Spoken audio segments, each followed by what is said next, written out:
c'est le principal que j'ai lu, c'est sûr qu'elle m'a parlé plus que ça, hein? Et parce qu'elle m'a dit maintenant, tu parleras seulement dans l'Église de mon petit-fils Jésus, dans les églises, pour que les gens aient l'occasion d'aller au sacrement du pardon. C'est ça qui est important, c'est le sacrement du pardon. Être prêt, parce qu'elle a dit, vous savez pas le jour et l'heure que Dieu va vous rappeler à lui. Alors, il faut être prêt à partir. Quand on est prêt, c'est rien. C'est rien m'a montré comment ça faisait la mort, c'est rien. Il ne faut pas avoir peur de ça du tout, du tout. On respire, puis on va respirer l'autre côté. Un voile nous sépare.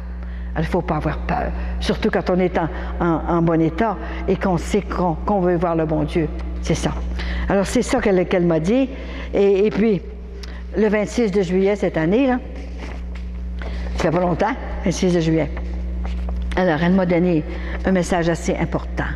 Assez important. Je vais le dire juste à moitié parce que l'autre, je ne peux pas le dire tout de suite. Chère petite, priez sans cesse. Soyez de plus en plus prudents. Vous devez pratiquer la patience. Vous en aurez besoin. Elle a dit, je te donne les 3 P. Les 3 P de Sainte-Anne. Les 3 P. Je ne comprenais rien. Les 3 P. Priez sans cesse. Soyez prudents. La prudence. La prudence dans toutes vos paroles, dans tous vos actes, partout, ou ce que dans vos déplacements, partout.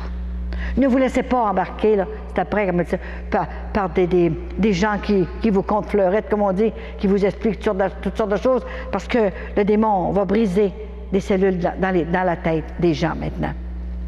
Alors, priez. L'ennemi est sur la terre avec leur esprit trompeur. Il va essayer de tromper, nous tromper pour toutes sortes de choses. C'est pour ça qu'il faut être prudent. Abandonnez-vous à vos 2 mères du ciel. Vous devez préparer votre grand voyage pour l'éternité. Par l'humilité et l'obéissance au dessein du Père pour ses enfants. Il vous a tout donné. Il vous a caché seulement ce qui se passera au moment de votre naissance au ciel, qui est la dernière naissance. On a 3 naissances. Et c'est la dernière naissance au ciel pour l'éternité. Soyez à l'écoute.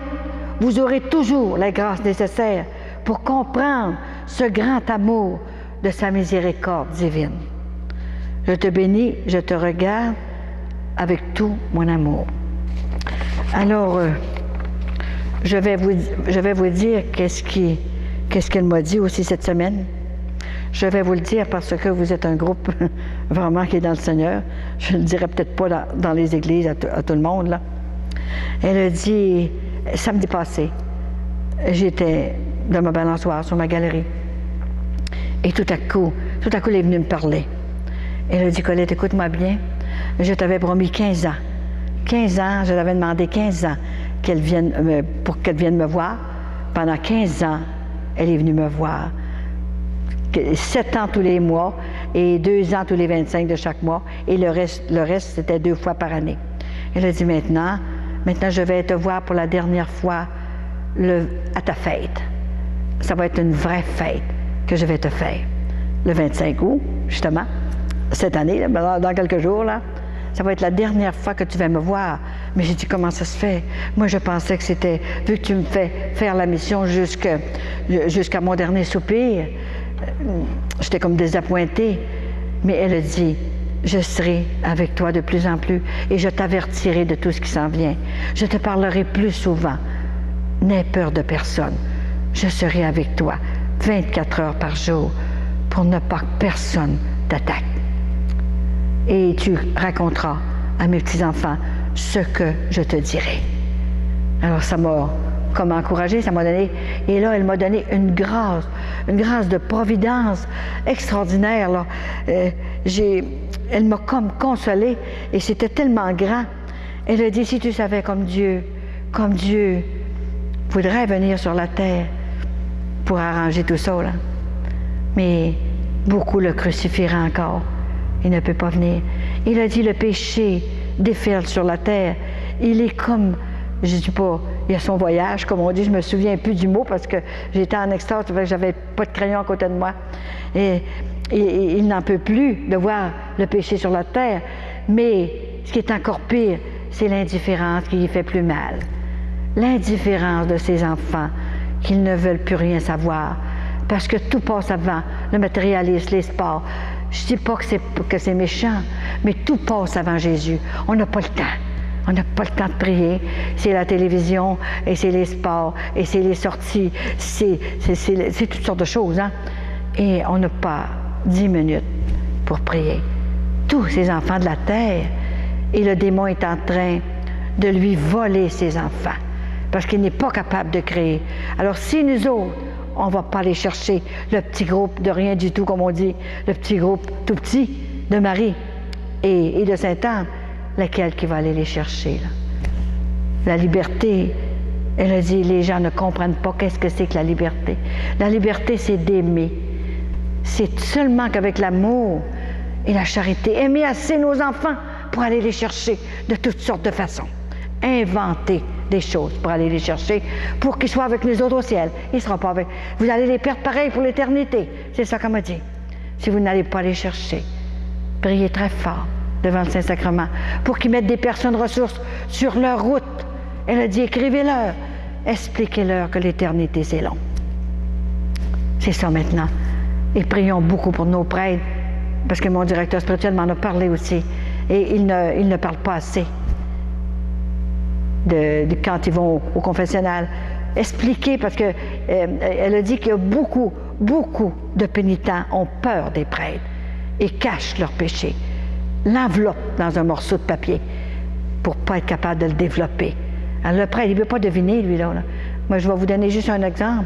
Je suis allée dans une petite communauté à Sherbrooke et il y avait 70 personnes dans la petite communauté. Et tout à coup, il y avait une personne qui était là, ça faisait 3 jours qu'elle était là. C'était toute une fin de semaine que je donnais. Et là, je rencontrais des gens, après les conférences, je rencontrais des gens dans le bureau du Père. Et elle n'était pas capable de venir. Elle n'était pas capable. Mais ce que je vais faire, je ne peux pas y aller, il faut que je la voie. Il faut que je la voie. Elle n'était pas capable du tout. Fait qu'elle était à la chapelle tout le temps, devant Jésus. Puis elle lui demandait une force terrible. Elle voulait s'en aller, et puis elle n'était pas capable de s'en aller. Elle restait dans la maison. Il faut que je la voie, cette femme-là. Elle va me comprendre parce que c'est une grand-mère. Parce que je ne suis pas correcte en dedans. Je ne suis pas bien. Je ne suis pas bien. J'ai menti à mon confesseur tout le temps, des années. Mais moi, je ne savais pas. Moi, je n'étais pas au courant de ça. Alors, à peu près, je dirais 1 heure ou 2 avant que je parte, tout à coup, elle m'arrive. C'était extraordinaire. Elle me raconte toute sa vie. Elle me raconte ça. Je l'ai écoutée comme il faut. Elle a dit, c'est ici que je venais, au sacrement du pardon. Et j'ai tout dit à l'envers, parce que je vivais avec un homme, sans mariage, en adultère. Et le Père ne m'a jamais posé une question. Je n'ai pas dit. Il ne me posait pas de questions. Alors, voyez-vous comme c'est grave, assez. Alors, elle a dit, maintenant, qu'est-ce que je vais faire? Elle m'a tout expliqué ça. Hein. Là, tu vas t'en aller en bas, là, il y a un père missionnaire, là, qui est là, et tu vas ouvrir ton âme. Tu vas tout lui dire, Jésus pardonne tout. Il va tout te pardonner, et tu vas retourner chez toi. Pas avec ton chum, là. Envoie-le. C'est mon coloc qui appelle, là, colocataire, je ne sais pas trop, là. Ben, ton coloc, là, tu vas être obligé de l'envoyer, OK, là? Parce que tu vas tomber, OK? Tu vas retomber tout de suite. Elle dit, je l'ai envoyé en arrivant. Mon frère Savalier, je l'ai envoyé en arrivant. Elle a descendu, puis quand elle est remontée, elle était toute brillante. Grand-maman était allée la chercher. Comment qu'il y en a eu comme ça? C'est incroyable. Je savais qu'elle était puissante, mais pas à ce point-là. Et les églises devraient être pleines. Comment ça se fait que je vais partout ailleurs? Les églises sont pleines jusqu'en arrière. C'est ça qui n'est pas comprenable. On n'est jamais prophète dans son pays, c'est sûr. Hein? C'est une histoire d'amour extraordinaire. Grand-maman prend tous les moyens pour se faire connaître davantage. Elle ne prend pas la place de Marie. Elle vient lui aider sur la fin d'un certain temps qui sera très difficile à passer. Il ne faut pas avoir peur. N'ayez pas peur du malin. Écoutez, si j'avais eu peur, moi, je ne serais plus ici. Je l'ai vu comme je vous vois. J'ai dit, touche-moi pas, toi. Il m'a attaqué sur tous les sangs. L'année passée, il m'a cassé les poignets. C'est assez fort, hein? Cassé, j'ai dû être opéré. Il y a un os qui est dans le côté encore. Il m'a lâché. Il m'a lancé une horloge sur la tête, une bosse d'épée. Et la semaine passée, justement le 18 juillet qui était qui m'a cassé les poignets, là, en me faisant tomber. Le 18 juillet cette année, j'ai dit à Vincent, je reste assis dans mon bureau. Je ne bouge pas. Je ne pourrais pas tomber. Je ne bouge pas du tout, je reste dans ma chaise, dans mon bureau. Ben voyons, il faut que tu viennes manger à table. Je reste dans mon bureau, tu viens porter mon manger à table, parce que c'est mon cuisinier, hein. Alors imaginez, j'ai dit que tu ne me toucheras pas aujourd'hui. Ça fait 1 an. Puis j'ai dit, il faut encore parler. Tu m'as cassé les poignets. Mais j'ai dit, tu ne m'as pas cassé la gueule. C'est le principal. Et là, alors, le soir, il fallait bien que j'aille me coucher, je n'étais pas me coucher dans ma chaise. Alors, je me suis levée comme d'habitude, et comme je me couche à 2 heures du matin, parce que je dors 3 heures par jour, hein, je suis toujours en pleine forme, alors j'étais me coucher à 2 heures. Alors, vers 4 heures, j'ai dit, voyons, il faut que j'aille aux toilettes, comme tout le monde, je suis encore humaine, là, comme on dit, hein, même si j'ai une vessie neuve, je suis humaine. Hein. Alors, je suis partie pour aller à la toilette, puis je n'ai pas passé à ça, là, tu sais, j'allais comme d'habitude, tranquillement, et tout à coup, j'arrive dans le passage, et j'ai une espèce de coffre là, avec la balayeuse dedans, là, tu sais, ma balayeuse là-dedans, là, hein, et j'ai pas vu le coffre. Alors, je me suis démanché un orteil. Tellement mal, ça fait tellement mal. Le petit orteil a embarqué par-dessus l'autre. Alors, c'était démanché ou cassé, je ne savais pas si c'était démanché ou cassé, mais ça faisait mal. Imaginez, j'avais plus envie partout, hein. Alors, j'ai été m'asseoir dans la cuisine, dans ma salle, puis là, j'ai parlé à Saint-Anne. J'ai dit, grand-maman, demain, je reçois 2 Américaines. Bien, il y en a qui l'ont vu, là, hein? Et ils viennent à Saint-Anne-de-Beaupré pour 3 jours. Alors, je ne pourrais pas les recevoir, je ne marcherais plus. Je ne marchais plus. Puis comment est-ce que je vais faire pour les recevoir? Ça n'a pas de bon sens. Là, je lui parlais toute seule, là. Puis j'ai dit, à part de ça, j'ai dit, je m'en vais le 26 à ta fête. Je m'en vais au monastère. Comment je dois faire pour rentrer là? Je peux pas marcher. Et j'attends du monde. Et puis toutes les conférences que j'avais à faire, je m'en vais à Drummondville. Je vais coucher à Drummondville, puis j'ai une grande soirée d'une conférence ce soir. Comment je vais faire? Prendre Saint-Anne, c'est tellement facile pour toi de arranger mon orteil. Alors, j'ai pas dormi la nuit, imaginez-vous, hein? Alors, j'ai pris un morceau de glace, puis j'ai mis un petit peu de glace dessus, parce que je voulais mourir. Je sais pas si vous connaissez ça, un mal de se casser un orteil. Ça fait aussi mal que mes poignets. Mais j'ai dit, ça n'a pas de bon sens. Bonne Sainte-Anne, viens m'arranger ça. Oh là, j'ai tellement prié fort. Il faut que tu m'as guéri de mon cancer. Tu m'as guéri d'un autre cancer des intestins que j'ai eu à l'âge de 17 ans, quand j'étais religieuse. Et j'ai eu un cancer de la gorge. Des mots étaient tellement fâchés contre moi qu'il a permis que j'ai eu un cancer des cordes vocales, sur les nodules cancéreux. Le docteur, il dit, vous ne parlerez plus. Ah ben là, bonne Sainte-Anne, je ne parlerai plus. J'ai dit, je ne sais pas ce que tu vas faire, mais tu vas t'en prendre un autre. On vient même m'opérer ça dans une semaine. Et j'ai retourné voir dans mon miroir, puis je n'avais plus rien. Ça fait 7 ans de ça. Jamais. J'ai déchiré le papier pour aller chez le spécialiste pour l'opération à Saint-Anne-François-d'Assise. C'est incroyable. Alors, là, j'ai prié, puis après, j'ai prié, puis là, j'ai dit, écoute, je ne vais pas me coucher avec un morceau de glace dans mon lit, là. J'ai dit, montez ça. Puis j'ai dit, je m'en allais me coucher. Ça avait comme engourdi avec la glace, là. Alors, je me suis couchée dans mon lit. Et là, j'ai continué à prier un petit peu. Je me suis dit, il faut que je dorme 1 heure. Jamais je courais. Grand-maman, je veux me lever sur mes 2 pieds demain, être capable de mettre mes souliers. Mais vas-y, t'arrives demain. Bonne Sainte-Anne. Alors, je me suis couchée avec mon chapelet sur moi. Et là, c'était extraordinaire. Le lendemain, Vincent était parti, lui, parce qu'il passe l'avant-midi à l'église. C'est le chapelet, puis la messe, puis l'heure d'adoration. Alors, moi, à 8 heures, je me lève. J'ai dit, je me lever à 8h30. Je n'avais pas dormi. Alors, je me lève à 8h30. Mon orteil était tout bleu quand je me suis couchée, parce que le sang est rependu là-dedans. Je me lève. C'est incroyable. Je m'assis sur le bord de mon lit. Je regarde mon pied. Mon orteil était à la bonne place. Il était rose comme sa robe. J'avais plus rien. Et là, je courais dans la cuisine partout. Et puis, j'ai dit, Vincent, il n'était pas là. Quand il est arrivé à 10 heures, il dit, on va aller à l'hôpital pour ton orteil. Non, tu n'as pas besoin d'aller à l'hôpital. L'hôpital qui est venu à moi. Le spécialiste des orteils. J'ai dit, regarde, il n'en revenait pas. Il n'en revenait pas, je courais partout dans la maison. Et j'ai jamais eu mal. Aucune douleur. Et tout est correct. il est rose. Parce qu'elle a toujours protégé mes pieds. Il n'a pas gagné encore. Parce que mes pieds, elle savait qu'il fallait que je fasse le tour du monde. Ah, ça me prenait des bons pieds. C'est ça. Il y a tellement de... tellement... Tiens, regardez, j'étais à Drummondville, une madame qui était... L'église était pleine jusqu'en arrière. Et il y a une madame qui avait le cancer du sein. Et je leur ai dit, ayez confiance. Et grand-maman passe à travers vous autres quand je parle. Elle met la main sur votre tête. Alors tout à coup, elle a dit, bien grand-maman, si tu mets la main sur ma tête, écoute, j'ai le cancer du sein, là, peux-tu guérir ça? J'ai peur de mourir. C'était extraordinaire. Elle a dit, pendant que je parlais, elle a senti une chaleur dans son corps. Puis elle m'a écrit, c'est incroyable. Chère Madame Colette, je vous écris aujourd'hui pour témoigner de ma guérison. J'ai 51 ans.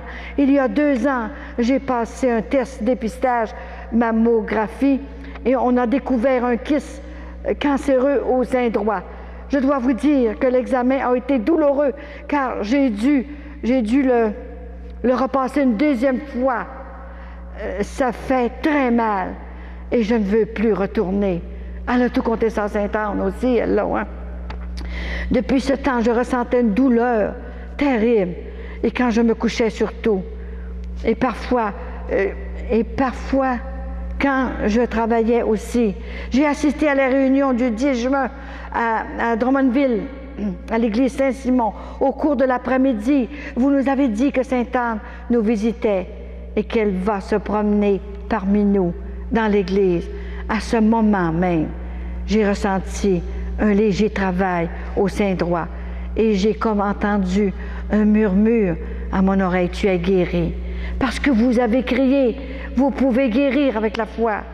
Depuis ce temps, je n'ai plus aucune douleur, ni des... En tout cas, c'est difficile, ni aucune douleur au sein droit. Je remercie Sainte-Anne pour sa tendresse envers moi. Elle m'a vraiment visité ce jour-là pour me guérir. C'est si facile pour eux. Je vous envoie, je vous demander, Sainte-Anne, bon, elle m'a expliqué tout ça. Si vous voulez me répondre, je te crois, hein? Alors, c'est ça. Comment j'en ai? Il y en a eu 2. Le lendemain, il y en a eu un autre qui a été guéri. Alors, il y en a, j'en reviens pas. Une madame ici, là, de Beauceville, Madame Colette Coulombe. Bonjour, madame, je suis la mère, de quelqu'un, de Saint-Luc de Montréal. Je vous remercie pour les prières que vous avez dites à l'occasion de l'opération de mon mari, Gaston. Quand je vous ai appelé, il était atteint d'une tumeur maligne à l'intestin. Vu la grosseur de la tumeur, elle aurait attaqué le foie, la vessie et les ganglions. Il était fini, imaginez-vous donc. Il n'était pas bien pris là, hein? Le spécialiste a fait une biopsie de tous ses organes et 15 jours après, il a reçu le diagnostic pendant que je priais, Sainte-Anne. Et tout a été beau. Il n'a plus rien. Dieu soit loué. Gaston n'a plus besoin d'aucun traitement ni de médicaments. Aujourd'hui, il rit. Non, il n'a plus aucune douleur. L'opération a eu lieu le jour que je vous ai appelé. Maintenant, il lui reste la convalescence et ça va bien. Merci beaucoup pour les intentions de prière. Madame, je donne jamais le nom de Beauceville. C'est rien que de ça, je vous dis, mais j'en reviens pas. Comment est-ce qu'il y en a ici, là? Bonjour, madame, je voudrais savoir. Je vous lis ça parce que pour que vous disiez heureux ceux qui croient sans avoir vu, parce qu'il y en a qui ne croient pas du tout, hein, à ces choses-là. Je voudrais savoir. Écoutez les questions qu'ils me posent. Bonjour, madame, je voudrais savoir ce que Sainte-Anne pense à un couple marié devant le juge de la paix et qui va à la messe à Saint-Dominique, dans une place dans l'Ontario, ça. Moi et mon mari vont communier tous les dimanches et nous ne sommes pas mariés à l'église. Nous sommes comme des à côté. Mon mari était marié, il a laissé sa femme et moi, j'étais célibataire. Dites-moi quoi faire, je vais respecter votre réponse. Bien à vous. Voyez-vous, après qu'elle m'a entendu, c'est quelque chose, hein? Il faut tellement être avec le Seigneur puis lui dire, Jésus, t'es là, je sais que t'es là, t'es bien vivant. Alors, il y en aurait tout le temps à vous dire. Écoutez, je ne peux pas raconter 2000 faveurs obtenues du ciel. C'est comme ça. Et il y en a tout le temps. Il y en a une quinzaine pendant que mon directeur spirituel était chez nous. Alors, il n'en revenait pas. Hein. Il a dit, elle a fait exprès, pendant que j'étais là, certain, hein, pour lui montrer aussi. Hein. Alors, on va faire une petite prière du cœur. C'est important, une petite prière du cœur que grand-maman m'inspire. Fermez vos yeux.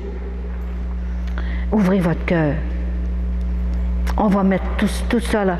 Et aussi pour aider là, à Sœur Janine de préparer tout ça, à tous ceux qui s'occupent du congrès, aussi eucharistique. Hein. Je vais être ici pour le congrès eucharistique.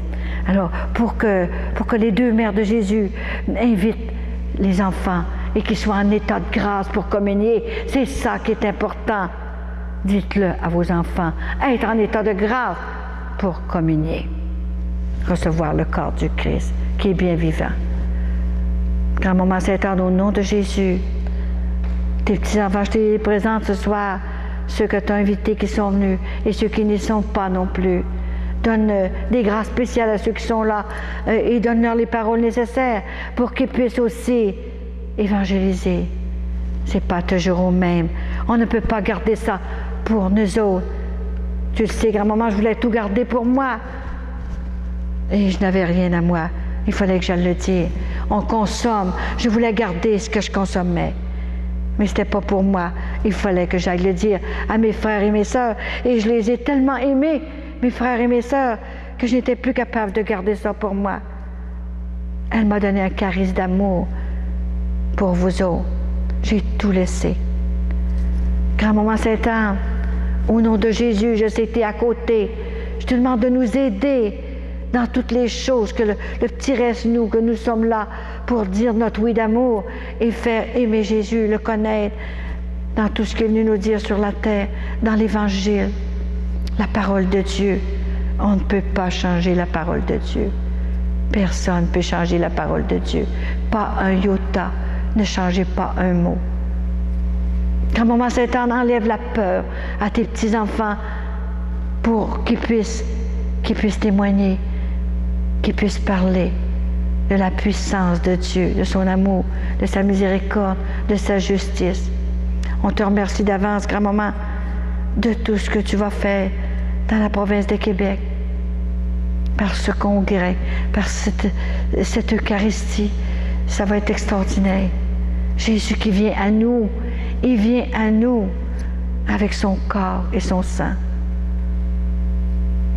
Jésus, je te demande de mettre des personnes ressources sur la route de nos enfants qui ne veulent pas entrer au bercail, qui ne savent plus rien, même plus faire leur signe de croix. Ils ont sorti Jésus des écoles, les crucifix, ils ont tous sorti des écoles, ce qu'on apprenait nous autres avec nos professeurs, nos religieuses, qui nous montraient l'amour de Dieu. Et maintenant, qu'est-ce qu'ils ont rentré dans les écoles? Ils ont rentré la sexualité, les condoms. C'est ça maintenant. Et j'ai rencontré des jeunes qui pleuraient. Grand-maman, ça n'a pas de bon sens tout ce qui se passe sur la terre. Et qui va se passer. Mais on te fait confiance aux deux mères de Jésus, parce qu'on sait que Jésus nous a prêté ces deux mères qui essayent d'apparaître partout pour donner du courage. Notre espérance, gardons notre espérance. N'ayons pas peur. Je vous dis, si ça ne venait pas du ciel, je mourrais de peur, tout ce que j'ai vu. Il ne faut pas avoir peur. Il faut y aller, foncer pour nos prêtres, pour avoir des vocations, des vraies vocations. Grand-maman, tu es venu chercher un petit garçon, un dominicain aussi, il y a 10 ans. Il est venu chez nous, puis il a attrapé la vocation. Maintenant, il est dominicain. Et c'est partout comme ça. J'en ai partout, grand-maman, aux États-Unis, et qui m'envoient des lettres de remerciement. On te remercie, Maman Sainte-Anne, d'être venue ici sur la terre, partout dans le monde, pour nous dire que Jésus est vivant et qu'il est avec nous. Enlève nos peurs. Donne-nous la santé, surtout pour qu'on puisse, ça nous prend de santé. Enlève-nous nos fatigues, comme tu as fait avec moi. Grand-maman, Je te les offre, tes petits-enfants. Guéris-les dans leur corps. Tout ce qui est brisé dans leur corps, dans leur système nerveux. Enlève-leur, guéris tout ça. Maman Saint-Anne, pour qu'on puisse courir, crier l'Évangile partout à nos frères et nos sœurs. C'est ça la vraie charité. C'est la charité. Crier l'Évangile. Et on va dire un Notre Père, comme si c'était le dernier qu'on dirait. Et si vous voulez, ce soir, on va le dire en latin, parce qu'elle m'a enseigné le latin aussi. Pater noster, qui es in celis, sanctificetur nomen tuum, adveniat regnum tuum, fiat voluntas tua, sicut in cielo et in terra. Panem nostrum quotidianum da nobis hodie, et dimitte nobis debita nostra, sicut et nos dimittimus debitoribus nostris, et ne nos inducas in tentationem, sed libera nos a malo. Amen. Un Ave Maria en latin pour remercier Marie qui a crié à sa mère, maman viens m'aider, nous perdons les enfants. Ave Maria, gratia plena, Dominus tecum, benedicta tu in mulieribus, et benedictus fructus ventris tui, Iesus. Sancta Maria, Mater Dei, ora pro nobis, peccatoribus, nunc et in hora mortis nostrae. Amen. On va faire aussi pour la Trinité. Gloria Patri et Filio et Spiritui Sancto, sicut erat in principio et nunc et semper et in saecula saeculorum. Amen. Alors, je vous demande aussi, au mois de septembre, je n'y serai pas. Alors, ayez un Ave Maria pour moi de temps en temps. Je vais être, et il va falloir que c'est 3 langues, hein? Et je vais parler en français, ça va être en anglais, ensuite en espagnol. Aux îles Canaries, c'est pas facile dans 3 églises. Et je vais être à Lourdes une semaine aussi avec les pères. Alors pour que vraiment grand-maman aille leur porter son message. Alors je vous remercie et je vais la voir le 25 août et je vous raconterai la prochaine fois cette belle fête qu'elle va faire avec moi. Merci à toutes les fidèles qui sont venus ici. Je vous aime beaucoup. Oh.